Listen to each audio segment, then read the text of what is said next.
Hello friends, आप लोगों का एक बार फिर से स्वागत है हमारे YouTube channel AHD pet care में। जैसे कि आपकी डिमांड के ऊपर आज हम फिर से एक बार एक नए टॉपिक के साथ आए हैं कि टर्टल का जो सेटअप है, टर्टल का जो सेटअप है उसको उसमें किन चीज़ों की सावधानियां बरतनी चाहिए और कैसे उसका सेटअप लगाया जाना चाहिए, उसी टॉपिक के ऊपर आज क्या हम ये वीडियो लेकर आए हैं। फ्रेंड्स, इस वीडियो को देखने के बाद या देखने से पहले मैं आपको एक सलाह ज़रूर दूंगा कि पीछे हमने एक वीडियो बनाई थी जिसमें हमने बताया था कि कौन कौन से टर्टल इंडिया के अंदर बैन है। उसका लिंक मैंने डिस्क्रिप्शन बॉक्स में दे दिया है। प्लीज़ एक बार उस वीडियो को ज़रूर देख लीजिएगा ताकि आपको ये चीज़ समझने में काफ़ी आसानी हो कि कौन कौन से टर्टल इंडिया के अंदर बैन है। अब हम आते हैं इस टर्टल के ऊपर। इसको फ्रेंड बोलते हैं रेड ईयर स्लाइडर।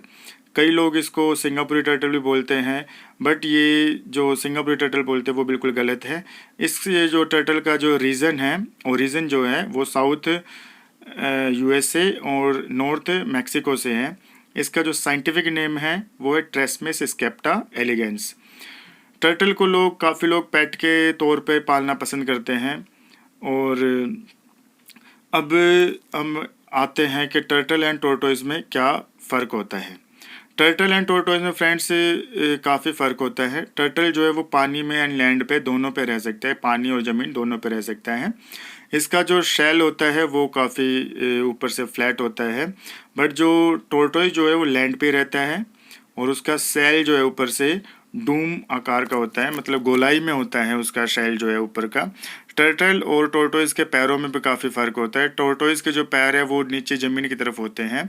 टर्टल के पैर जो है वो एकदम चप्पू की तरह, जैसे नाव को चलाने वाले चप्पू होते हैं उस टाइप से होते हैं। और टर्टल जो है अपना खाना पानी के अंदर ही खाता है, टोर्टोइज अपना खाना लैंड के ऊपर खाता है। अब आते हैं जो टर्टल जो होता है वो क्या होता है। जैसे कि अब हम इस RES की बात करें, रेड ईयर स्लाइडर की, तो फ्रेंड ये जो रेड ईयर स्लाइडर जो होता है ये ओमनीवोरस होता है, मतलब ये सर्वाहारी होता है। ये शाकाहारी भी होता है और मांसाहारी भी होता है।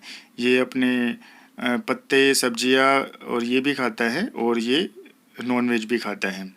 अब आते हैं कि टर्टल के जो फूड जो होता है, टर्टल का जो फूड होता है उसके अंदर हम किन किन चीज़ों की सावधानियां बरतनी चाहिए। फ्रेंड, जब हम इस टर्टल को, छोटे से टर्टल को जब लेकर आते हैं तो इसका शेल जो है काफ़ी सॉफ्ट होता है। तो उस कंडीशन में उस समय इसके सेल को स्ट्रॉन्ग करने के लिए, स्ट्रेंथन करने के लिए हमें किन चीज़ों की सावधानी बरतनी चाहिए उसके ऊपर हम अभी बात करते हैं। टर्टल का जो फूड जो होता है उसके अंदर कैल्शियम, मल्टीविटामिन, मिनरल्स की रिक्वायरमेंट काफ़ी होनी चाहिए। ये चीज़ें इसमें प्रॉपर मात्रा में होनी चाहिए। कैल्शियम इसका जो सेल है उसको स्ट्रॉन्ग करने में मदद करता है। मल्टीविटामिन, मिनरल्स इसको जो इसका इम्यून सिस्टम है, जो इसकी रोग प्रतिरोधक क्षमता है उसको बढ़ाते हैं।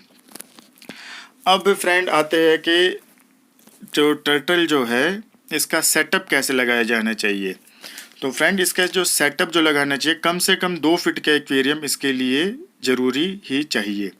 उस एक्वेरियम के अंदर जो 2 फीट का एक्वेरियम है उसके अंदर एक एरिया आपको बास्किंग एरिया देना पड़ेगा, मतलब कुछ इस हिसाब से सेटअप लगाना पड़ेगा। कुछ स्टैंड या कुछ ऐसा लगाना पड़ेगा जिसके ऊपर ये आराम से जाकर बैठ जाए, सूखा होने के लिए अपने आप को सूखे में बैठ जाए और जब इसका मन करे तो ये पानी में आ जाए।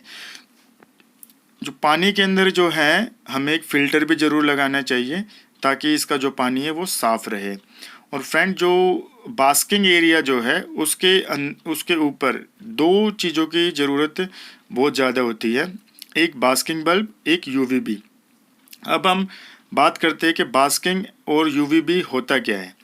बास्किंग जो होता है, जो सूर्य से जो मिलने वाली जो गर्मी होती है वो बास्किंग बल्ब पूरी करता है इसके लिए। और जो UVB जो होता है, जो सूर्य जो सन रेज से जो UVB अल्ट्रा वायलेट जो रेज आती है वो होती है। अब बात करते हैं कि बास्किंग एंड UVB की रिक्वायरमेंट क्यों पड़ती है इसको। फ्रेंड, जैसे कि हम जानते हैं कि जो टर्टल जो होता है वो कोल्ड ब्लडेड रेप्टाइल है। कोल्ड ब्लडेड रेप्टाइल्स को अपना खाना पचाने के लिए सूर्य की गर्मी की ज़रूरत पड़ती ही पड़ती है। तो उसके लिए हमें बास्किंग इसको देना बहुत ज़रूरी है। और UVB जो है, अल्ट्रा वायलेट जो रेज जो होती हैं वो क्या करती है, जो ये खाना खाता है उसके अंदर से कैल्शियम, मिनरल्स, वाइटामिन्स एंड जो प्रोटीन जो है होता है उसे ऑब्जर्व करने में वो हेल्प करती है।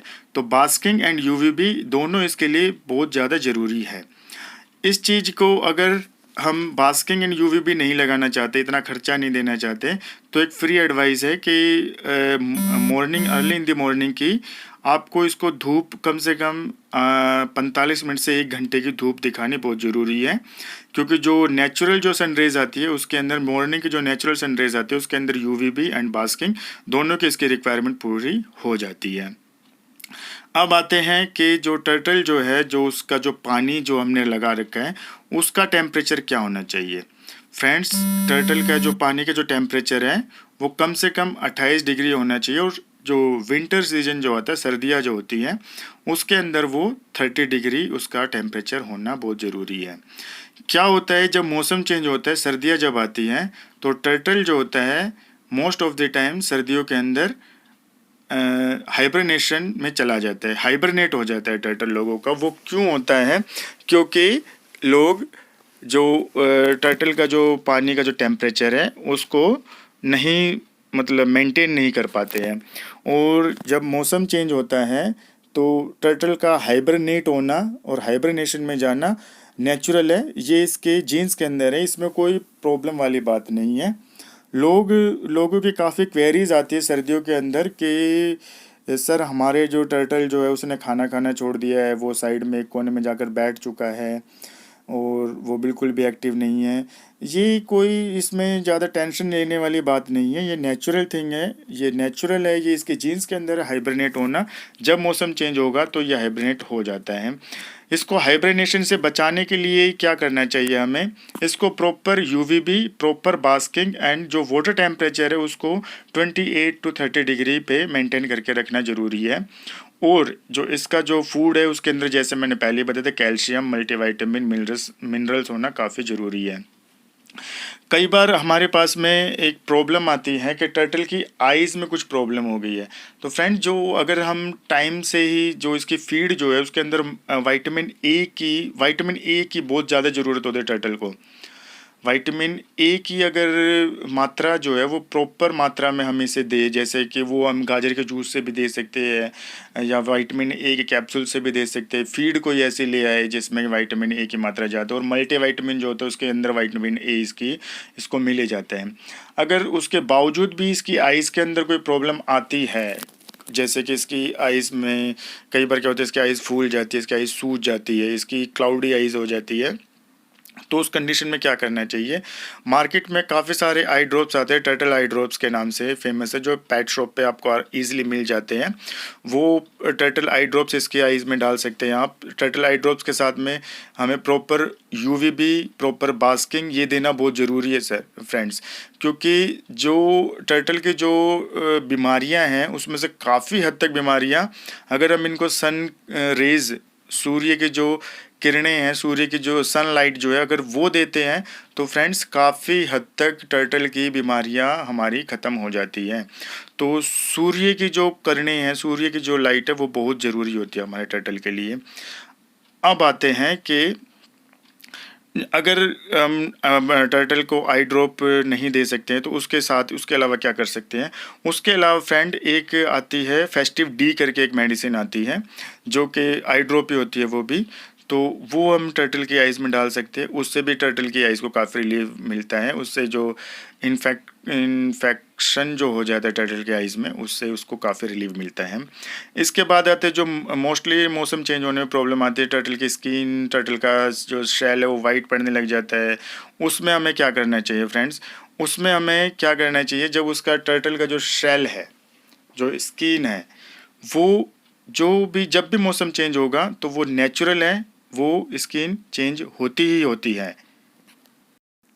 जब फ्रेंड्स मौसम चेंज होता है तो इसकी स्किन जो है, जो रेप्टाइल में नेचुरली जो होता ही है, सब रेप्टाइल्स में होता है कि मौसम चेंज होने पे वो अपनी स्किन, मोस्टली रेप्टाइल्स में होता है कि वो अपनी स्किन चेंज करते हैं, ऐसे टर्टल भी अपनी स्किन चेंज करता है। उस कंडीशन में हमें क्या करना चाहिए?